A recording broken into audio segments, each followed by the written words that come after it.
Hey sunshiners! Do you want to know how to look like a zombie? I bet you do.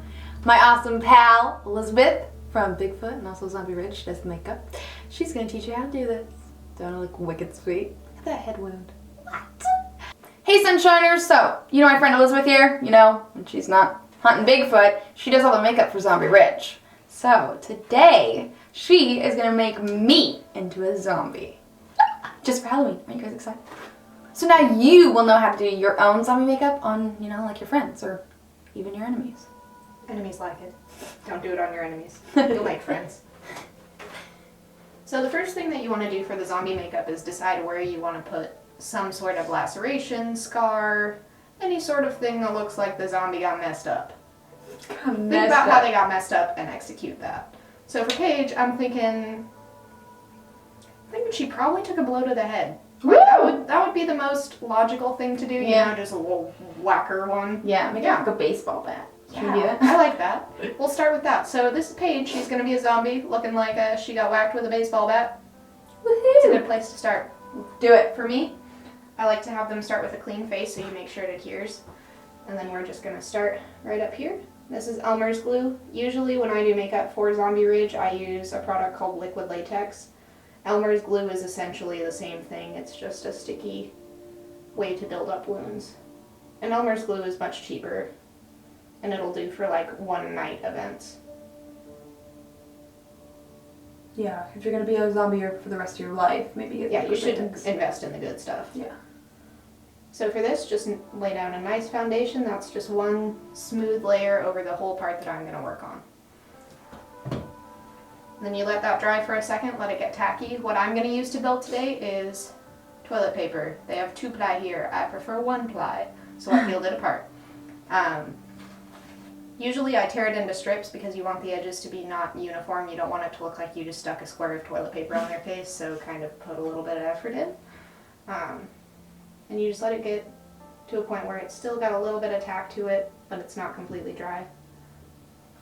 And you just press the toilet paper down on here. Some other building materials that you can use for building wounds are, I've used cotton balls before.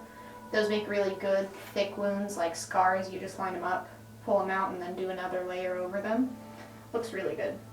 I've also used other things like you can use googly eyes as boils. Just stick them in there. They stay pretty well. Oatmeal? Mm-hmm. Oatmeal works really well. That makes like kind of a road rash-y looking thing. It's good for burns. And then after you have the first layer down on there, as you can see, it's just one thin layer, single-ply toilet paper. It's just going to build it up.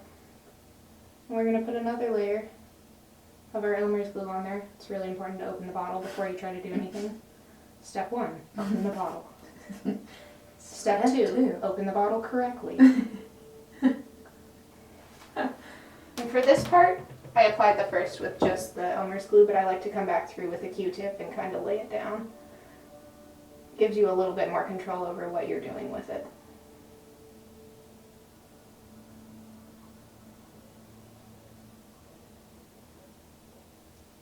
Alright, and then you let that dry a little bit. This is really good for just adding some texture. Once you go back through and you do your shadowing and stuff like that, it'll look much more like a wound. At this point, it just looks like she had an accident. So we're going to let that dry, and we're going to come back in just a minute. Another cool thing you can do with the Elmer's glue is if you want it to have like a peeling skin look, you can just do, I know, now you know. Do a really thin layer over their face. This one will hurt. Paige will be upset. Oh man. She's gonna make it. Man, guys. You're gonna make it. This is gonna be like, why you just do a really thin layer. Not at all. Not at all. Yeah.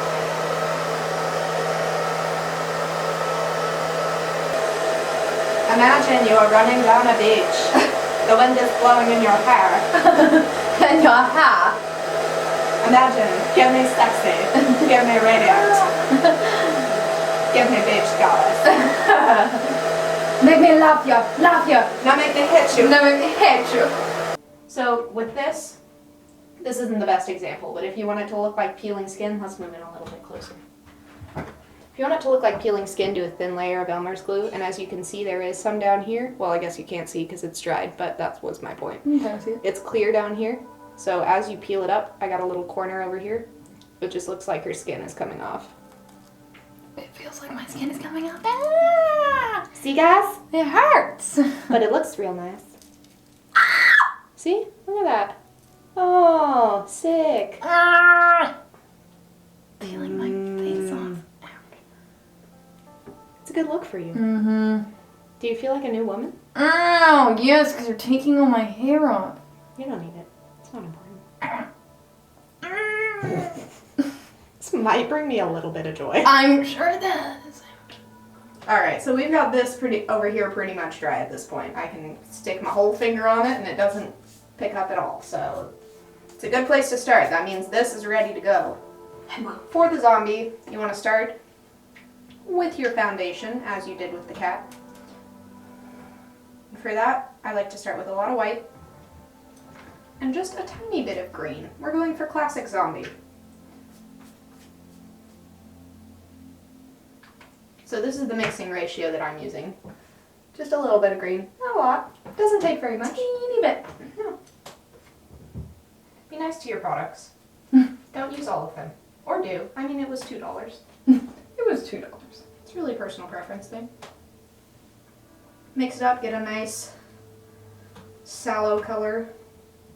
So, just take it, start at the top. Oh. You're just being a little bit shy. Just a little bit shy. Just bring it all the way across. Oh, look at you. It's like a face mask. Ooh, How rejuvenating. No! It's not so good for you? I'm good. My cheek is burning. And soothe it with this face mask. I think not. No?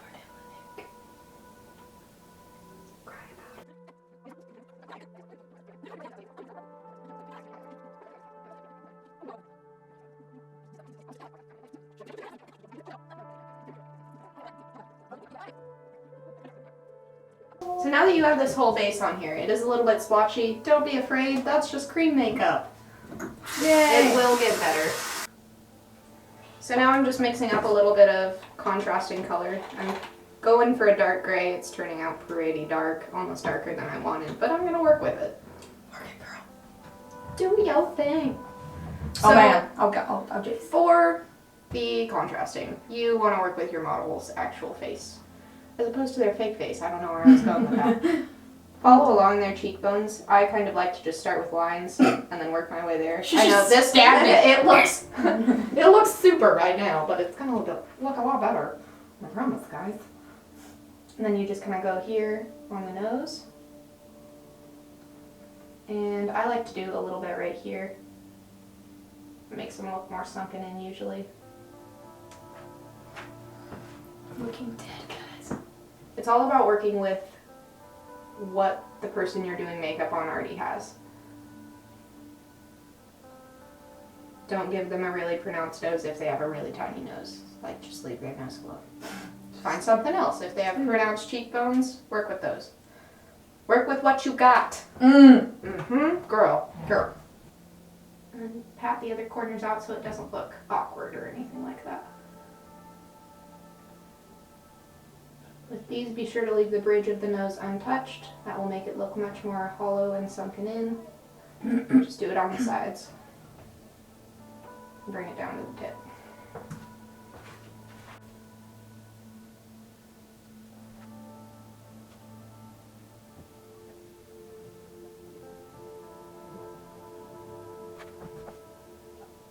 So that's how I just come in and do basic shading and stuff like that. It's pretty splotchy, but that's just cream makeup for you. That's just what it does. Ta-da! Gets the point across though. So now I'm going to come back in with a little bit of black and do some more contrasting. I'll do the same thing, but I'm going to do it a lot less pronounced. Bring this in from the side, just a little thin line, that's all it takes. Same thing on this side. And just a little bit right here, and a little bit right here. It's going to give you the really hollow, sunken in look you want. With your brush, clean it off, get all that paint off of there. Dry it off on something dry and make sure you separate the bristles. Separating the bristles adds a lot more texture to this, and it makes it a lot easier to blend things.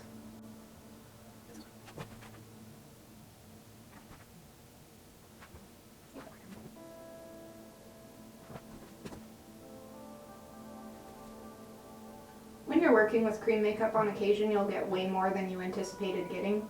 That's fine. Roll with it. If you get more than you anticipate, bring it up. Add to that brow. That'll make her eyes look a lot more hollow and sunken in. Go right across here. It's going to make it look like her nose is slightly depressed. Right through there. It'll add a little bit more detail too. And down around the ball of the nose. Can add a little bit more too. And that just all adds to the whole undead thing. Undead thing. Thing we're going for. The next part is the eyeballs. Eyes are the part that kind of brings everything together. At this point, this looks not that much like a zombie, I would say. But once you add the eyes, close them. I start up at the top, right underneath the brow. I bring it down.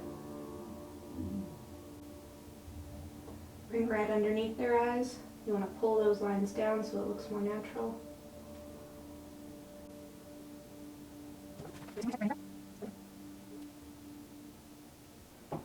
And the fun thing too with the eyes is you can change the shape that they are to make her look like a different kind of zombie. She just looks really sunken in right now. If you wanted her to look a little bit more menacing, bring the arch of the brow up a little bit higher. Just bring it all the way through her brows and down. You can see the difference. This one looks a little bit angrier, more upset, especially when she does stuff like that, and this one just looks a little bit more sunken in. So play with it, decide what works best for you. What looks best on your model is really the most important thing. For Paige, we're going to do a little bit of a menacing zombie because that's really fun for me. I also like to go back through and with my same brush that just has a little bit of leftover paint on it, I come back through and do like some forehead wrinkles.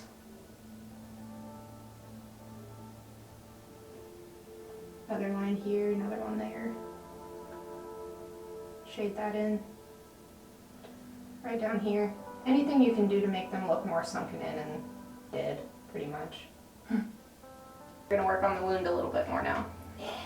Wound time. For me, I like to start with a bright red base. Because then you can start with your lightest color and work your way into your darkest. So I just got a little bit of red on my hand. I'm going to stipple that over the whole wound. It's a pretty shocking color right now. Don't be afraid. Once your brush starts to run out of color a little bit, you can dab it around the edges. That helps to blend it a little bit more. Makes it a little bit softer.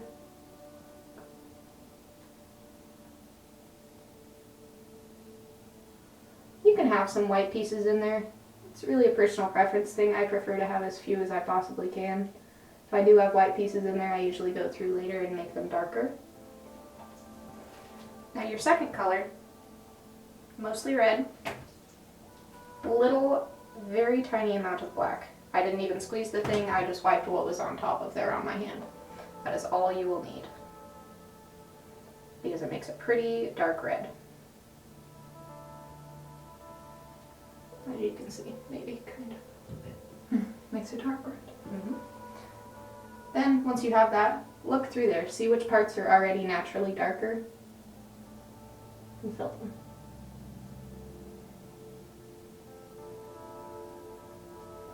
You can fill in all the parts that are a little bit deeper, that have a little bit more density to them with the dark red, and leave your raised parts light red. That will make it look a lot more three-dimensional. And once you're kind of free of paint, dab over the whole thing to blend together. A little blood trail going down your cheek. Maybe two. And then I have a little bit of paint left over on my hand still, so what I'm going to do to darken that up and have a third color, just wipe the top of the black on there again, add a little bit of black to it, roll with it.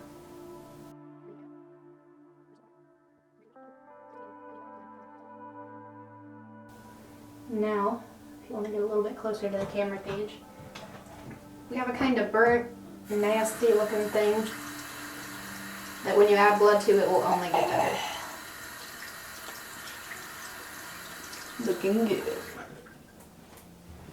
Now for extra detail, I like to use a chubby eyeliner pencil. You can buy them at basically any store, anywhere.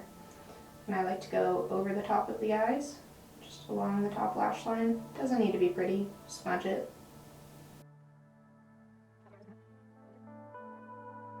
This I'll just blend with my finger. Like these chubby pencils, you can easily blend over any of that and soften them up a little. For the lips, I like to use black base. Wow. And then I do red over it. Especially for a Halloween look. If this were an actual Zombie Ridge photo shoot, I probably wouldn't do black on the lips, but for Halloween, going out, black lips are the way to go. And I just got this at a drugstore, nowhere special. Since it's Halloween, you can find it pretty much anywhere, and it's for dirt cheap.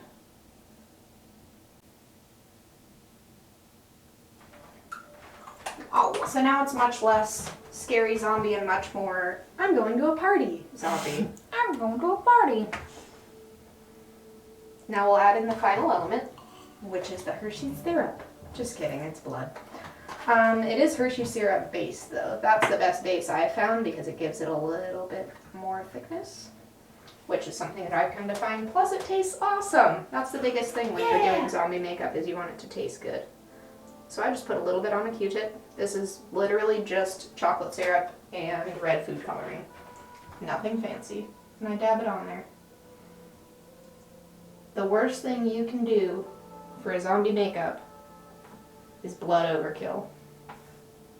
If you put too much blood on it, it's gonna look awful.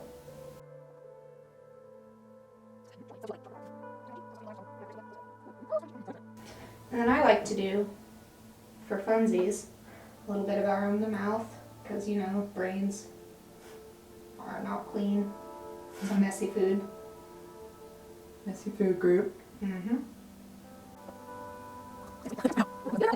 Alright guys, and that is your drugstore zombie brought to you by The Haunting.